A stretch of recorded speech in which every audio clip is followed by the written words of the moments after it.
जिसके कान हों वो सुन ले, जिसकी आंखें हों वो देख ले।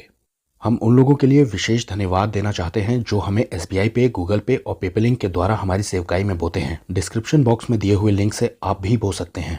ये है हमारे 3 चैनल्स और टेलीग्राम पर अब आपको इजराइल से जुड़ी हुई न्यूज मिलेगी और ऐसे वीडियोस जो यूट्यूब पर डाले नहीं जा सकते।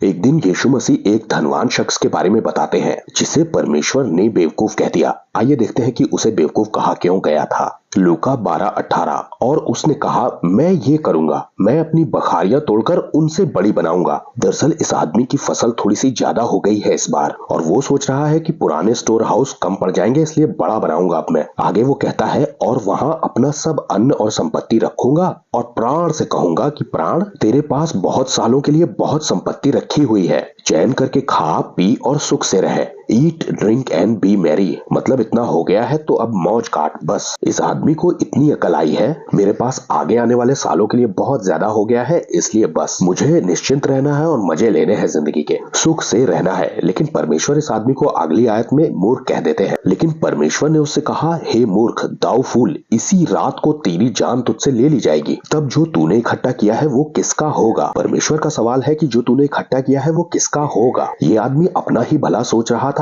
इसमें कोई गलती नहीं है क्योंकि हर आदमी ऐसा करता है। लेकिन उसकी दूरदृष्टि सिर्फ इसी दुनिया के जीवन के लिए थी। मरने के बाद के जीवन के बारे में या फिर दूरदृष्टि रखते हुए आगे के जीवन के बारे में ये नहीं सोच रहा था। बाइबल पढ़ने वाले विश्वासियों के पास दरअसल दूर की दृष्टि होनी चाहिए। उन्हें ये पता होना चाहिए कि वो जी क्यों रहे हैं और वो कर क्या रहे हैं। आने वाले समय में जो वो आज स्टेप उठा रहे हैं उनसे क्या लाभ होने वाला है। इस दुनिया में बहुत से ऐसे लोग हैं जिनकी मति मारी जाती है क्योंकि वो शॉर्ट टर्म सोच रहे होते हैं और इसके चलते उन्हें लेने के देने पड़ जाते हैं। आपके सलाहकार कौन है, दोस्त मित्र कौन है, इसका भी बड़ा फर्क पड़ता है। इस दुनिया में बहुत सारे अपराध ही ना हो अगर इंसान सिर्फ दूर की सोचने लगे। अगर सिर्फ इंसान इतना सोच ले कि अगले दिन पेपर में छप जाएगा, माँ बाप को, रिश्तेदारों को पता चल जाएगा, कितनी बदनामी होगी। अगर इंसान ऐसा सोचने लगे, इतनी ही दूर की दृष्टि रख ले, तो बहुत सारी बातें जो शैतान उनके जीवन में बोना चाह रहा है वो नहीं होंगी, वो नहीं घटेंगी। बाइबल में बलात्कार की एक ऐसी घटना दी हुई है जिसमें करने वाले ने दूर की नहीं सोची। उस शख्स का नाम है अमनोन। ये दाऊद का लड़का अमनोन है जो कि दाऊद की दूसरी पत्नी के बच्चे अबशालोम और तामार, इनका भाई ही लगता था। लेकिन ये तामार पर फिदा हो जाते हैं और दाऊद की पूरी किंगडम पर शर्म ला देते हैं।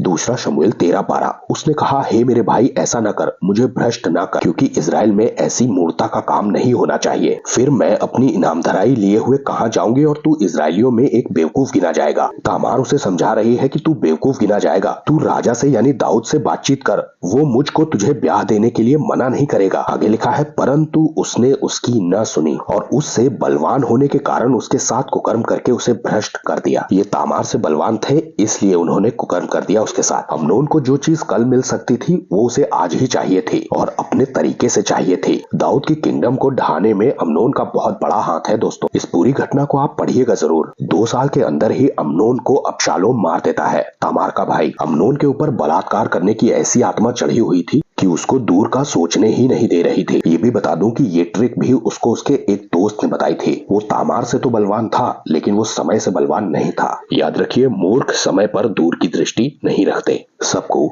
जय मसीह की।